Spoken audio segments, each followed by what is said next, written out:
Guerras de identidad. El camino a la libertad. Por Adrian Evans.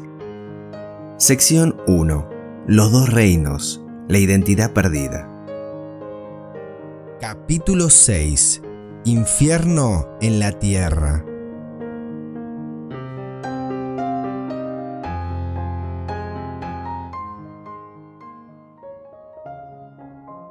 Tiene que ser una de las más desgarradoras experiencias de la vida. Puede que se hayan necesitado años, pero con el correr del tiempo, usted ha desarrollado una amistad verdaderamente sólida con alguien.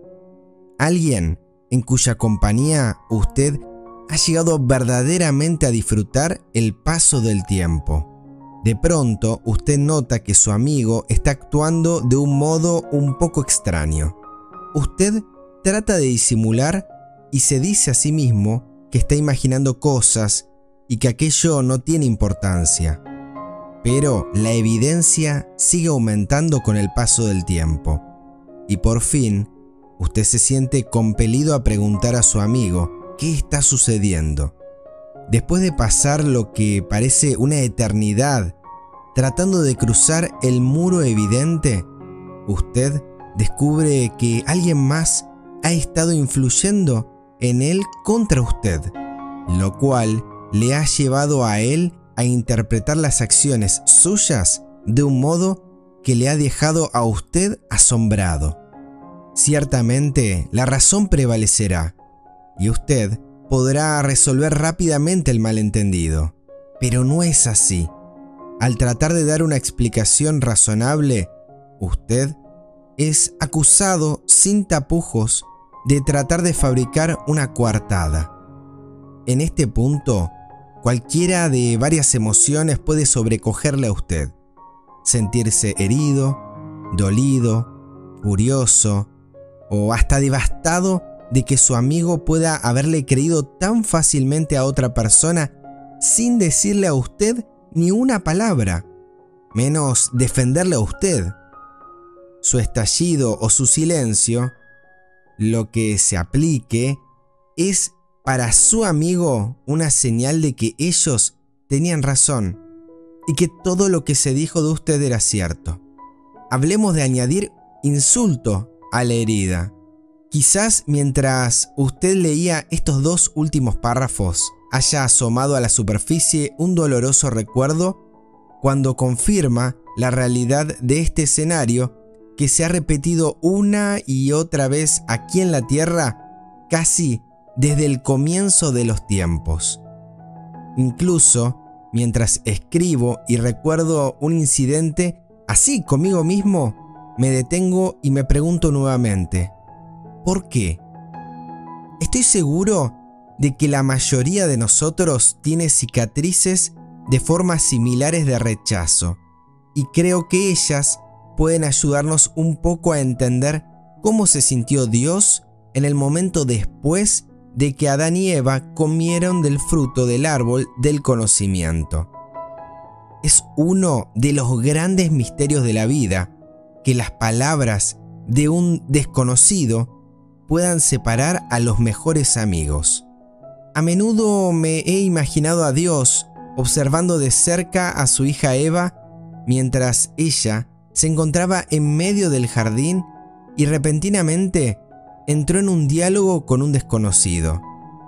Después de todo el tiempo que Dios había invertido en Eva, mostrándole innumerables señales de su amor, ¿se aferraría ella a la seguridad y el amor de su Padre Celestial? ¿O recibiría con gusto las palabras de Satanás por medio de la serpiente?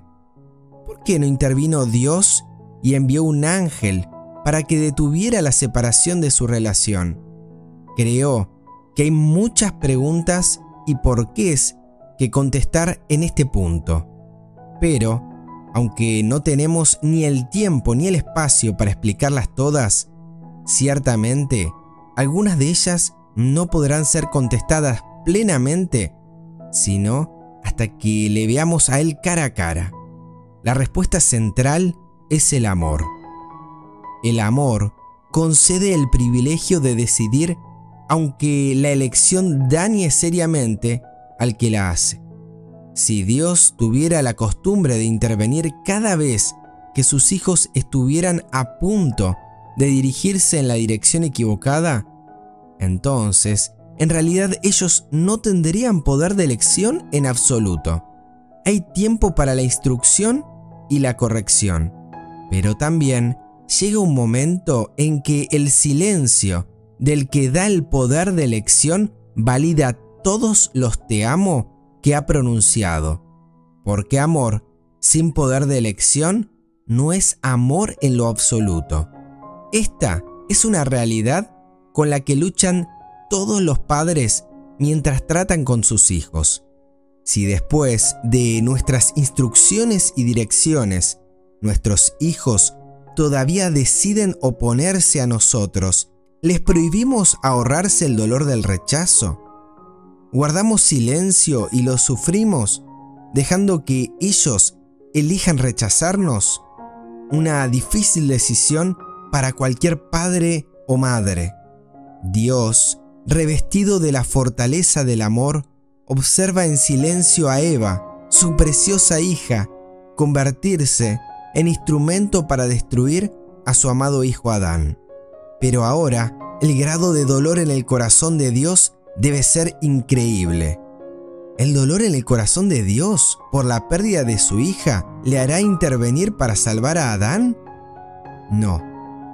El divino amor se aflige grandemente y espera en silencio, demostrando, más allá de toda duda, que Él es realmente el Dios de la libertad y el libre albedrío. Permitirá que Adán elija por sí mismo. Cuando hablamos de pruebas, por favor, no considere la absurda idea de que Dios observa distraídamente el transcurso de la misma desde la seguridad del cielo para ver si Adán y Eva dan la talla para ser parte del club celestial. Dios estaba siendo puesto a prueba tanto como Adán y Eva, pues Dios sabe que si Adán y Eva caen, entonces Él tendrá que invocar la promesa que fue hecha antes de la creación del mundo, de dar la vida de su Hijo, Cristo Jesús, para recuperarlos. Cristo les mostraría cómo era realmente su Padre. Él tomaría su culpa sobre sí, prefiriendo que su vida fuera aplastada antes que la de ellos. Dios estaba al tanto sobre todo esto, mientras observaba a Eva y a Adán eligiendo en su contra. ¿Qué clase de amor se hallaba en este silencio? Esta demostración de amor removerá por siempre la falsa idea de que Dios fue movido por algún interés personal al momento de lidiar con nuestros primeros padres. En el capítulo 1 comentamos la filosofía de que Adán y Eva se estaban abrazando cuando comieron de aquel árbol, y en el capítulo anterior discutimos la trágica mezcla de emociones que llevó a Satanás a urdir el concepto de que podemos vivir sin Dios y formar nuestra propia identidad por medio de lo que hacemos. Ya mientras los jugos estomacales de Adán y Eva digerían el fruto, una deprimente nube de inutilidad y culpa envolvían lentamente sus mentes y apagaba aquella adorable, feliz y gozosa relación entre Dios y el hombre. La maldición del árbol de Duracell había iniciado su obra insidiosa y dentro de un corto periodo de tiempo, Adán y Eva quedaron sumergidos en la culpa y el temor. Junto con Satanás y sus ángeles, se habían suicidado mental y espiritualmente. Habían perdido su identidad y su valor, y nada de lo que pudiera hacer se los traería de vuelta. No podían restaurarse a sí mismos al favor de Dios. Habían roto la relación y solo Dios podía restablecerla. Este hecho es evidente por sí mismo, aún mientras reflexionamos en nuestra propia experiencia. Si alguien viola una relación con nosotros, el poder de restaurar esa relación descansa en la parte no culpable, pues la parte ofensora ha renunciado a su autoridad en la relación. En este punto, es importante recordar lo que examinamos en el capítulo 2. Dios es la fuente de la vida, la sabiduría y el gozo. Ahora Adán y Eva se han separado de esa fuente al creer en la mentira de que poseían todo esto en sí mismos. Sus poderes de razonamiento ya no pueden ser usados desinteresada u objetivamente. Sus mentes están totalmente en armonía con Satanás. No tiene la capacidad para desenmascarar las mentiras que Satanás le dice. Satanás comienza a llenarles completamente de falsas teorías acerca del carácter de Dios.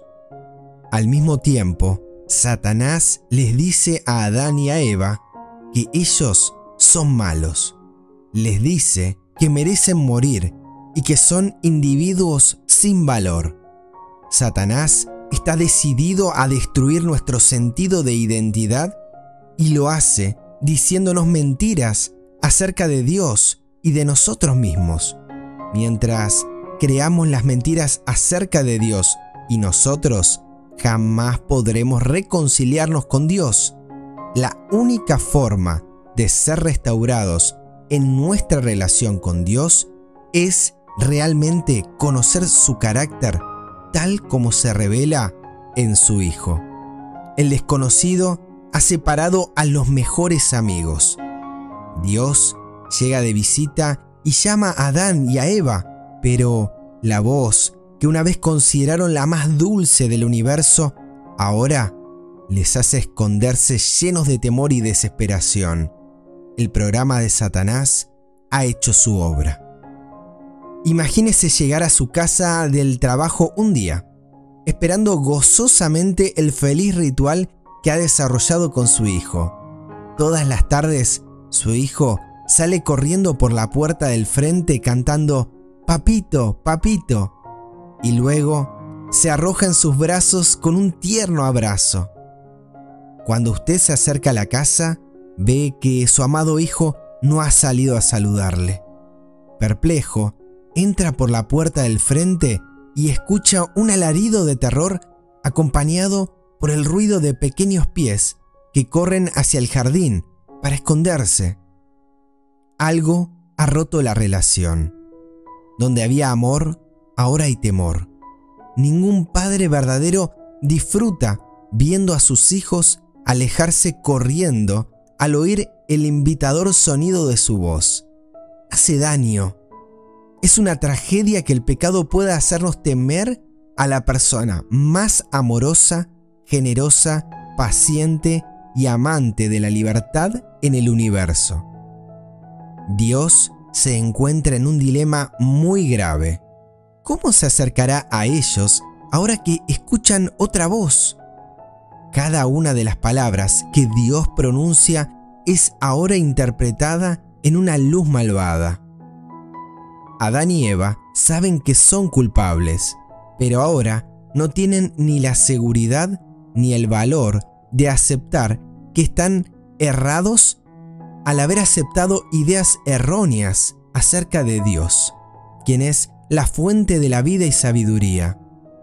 Controlados por un espíritu de culpa e inseguridad, se han vuelto desafiantes.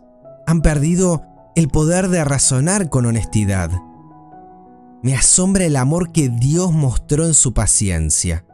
Dios llama a Adán. ¿Dónde estás tú? No porque no supiera dónde estaba, sino para permitir que Adán se enfrentara al problema. ¿Dónde está tu mente, Adán? ¿Qué ha ocurrido con tu identidad? Lo físico siempre representa lo espiritual, y el ocultamiento físico de Adán y Eva revela claramente el ocultamiento que está ocurriendo en sus mentes. Se vistieron ellos mismos de engaño y fraude para evitar tener que enfrentar la verdad, que parece tan espantosa. Dios está tratando de ayudarles a diagnosticar el problema para poder llevarles la bendita solución. Adán responde a la pregunta diciéndole a Dios que tenía miedo porque estaba desnudo. Esta confesión es interesante a la luz de Génesis 2:25. Y estaban ambos desnudos, Adán y su mujer, y no se avergonzaban. Adán estaba desnudo antes de comer el fruto, pero no se avergonzaba.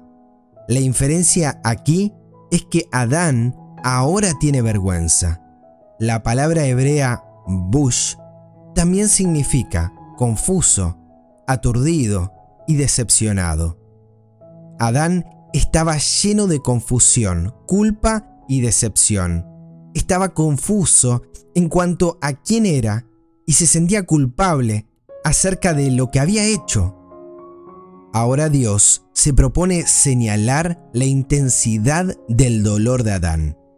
¿Quién te dijo que estabas desnudo? ¿Has comido del árbol del que te mandé diciendo que no comieras? Dios no le pregunta a Adán, ¿cómo sabes que estás desnudo? Le pregunta, ¿quién te dijo que estabas desnudo? Dios estaba señalándole a Adán al instigador de las mentiras que se le habían dicho. En otras palabras, ¿quién está haciendo que te alejes de mí? ¿Quién se ha interpuesto entre tú y yo? Se le pregunta a Adán directamente, ¿comiste del árbol del que te ordené que no comieras? Esta es una pregunta sencilla que requiere un simple sí o no. Ahora que Adán ve a Dios como egoísta y vengativo y se ve a sí mismo como estúpido e indigno, suma 2 más 2 en su mente y le da 64.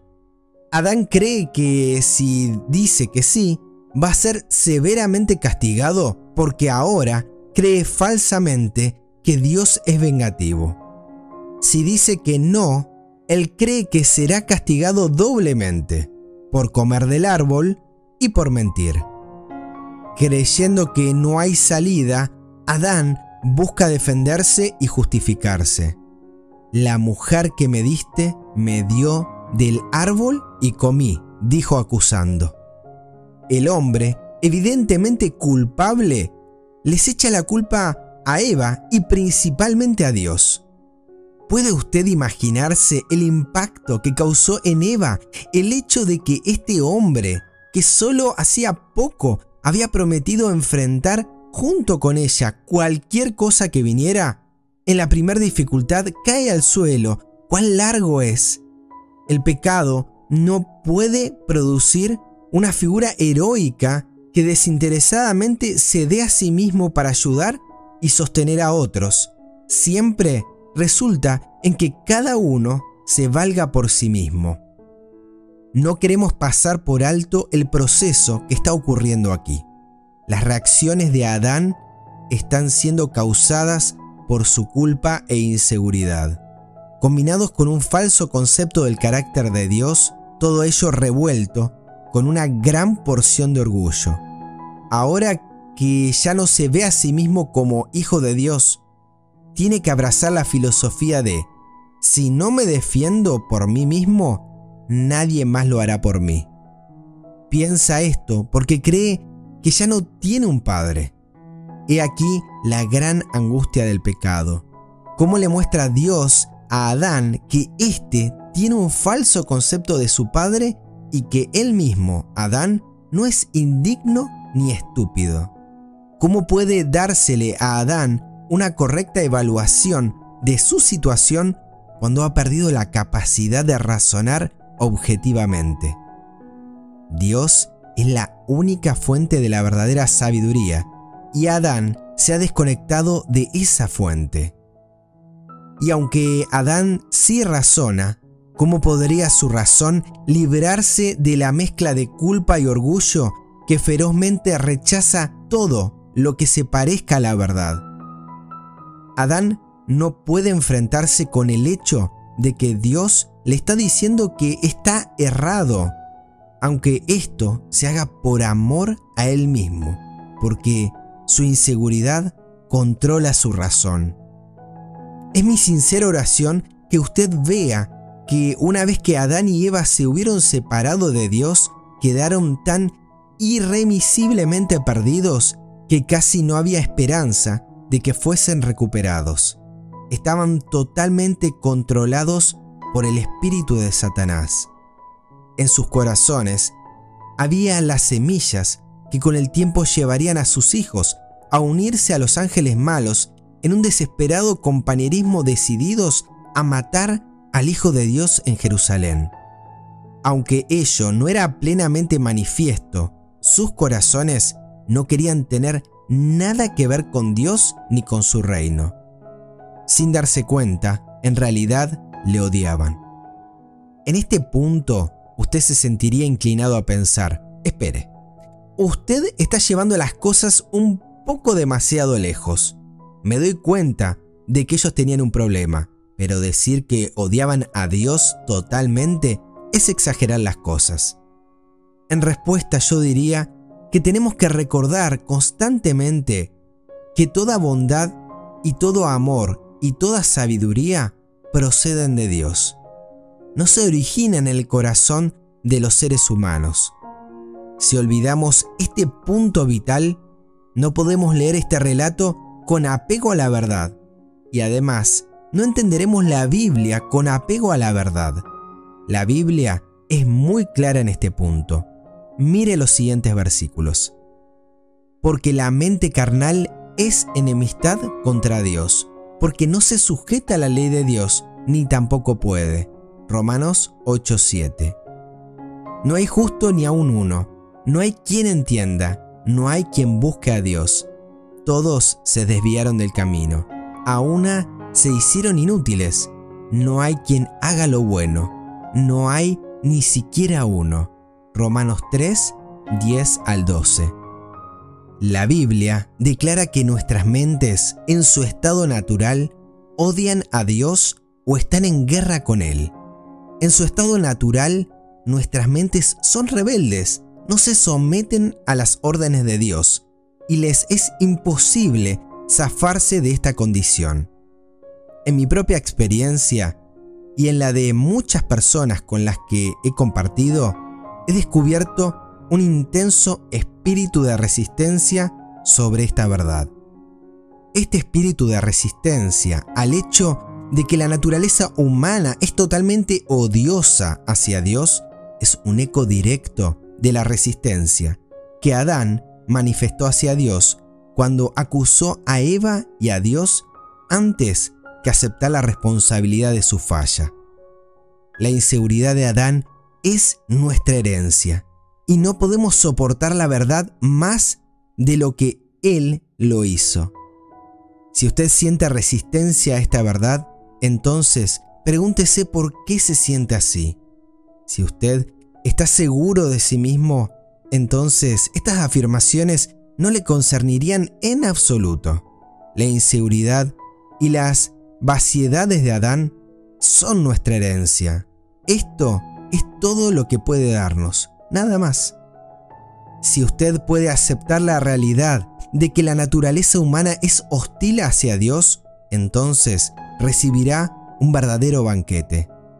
En el contexto del plan de Dios para salvarnos, hay inmensa libertad en darnos cuenta de que no podemos hacer nada bueno. Usted puede dejar de intentarlo, puede dejar de castigarse cuando su naturaleza malvada salta y golpea a alguien emocional o físicamente. Pero me estoy adelantando y guardaremos esto para el siguiente capítulo. Regresando a Adán y Eva, podemos ver que derribar la barrera entre ellos y Dios sería una tarea inmensa.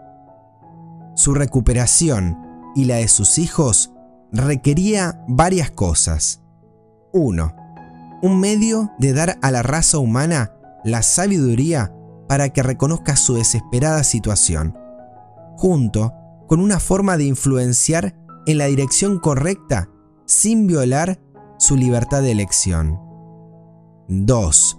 Una manera de mostrarle que tenían un concepto errado del carácter de Dios y del reino, y mostrarles de alguna manera quién es Él en realidad, y que realmente les ama. 3. Una manera de quitar su culpa e inseguridad y de restaurarlos a su verdadera identidad y verdadero valor como hijos de Dios. 4. Una manera de recuperar su sentido de propósito, su razón de existir o su destino. 5. Todo lo anterior requería tiempo.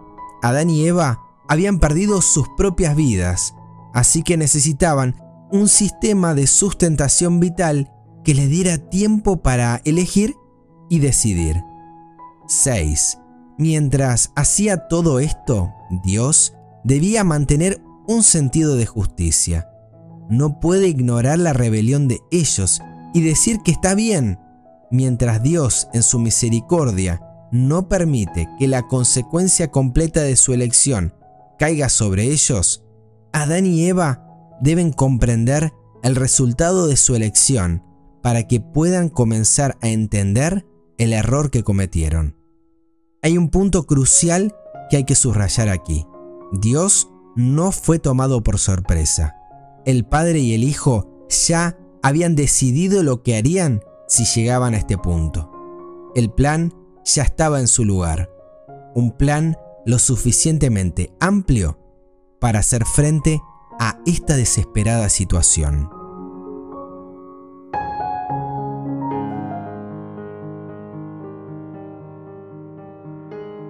Hasta aquí compartimos contigo el audiolibro Guerras de Identidad de Adrian Evans. Para descargar el libro en PDF o en audio, te recomendamos ingresar a www.maranatamedia.net. Gracias por escuchar hasta aquí y que Dios te bendiga.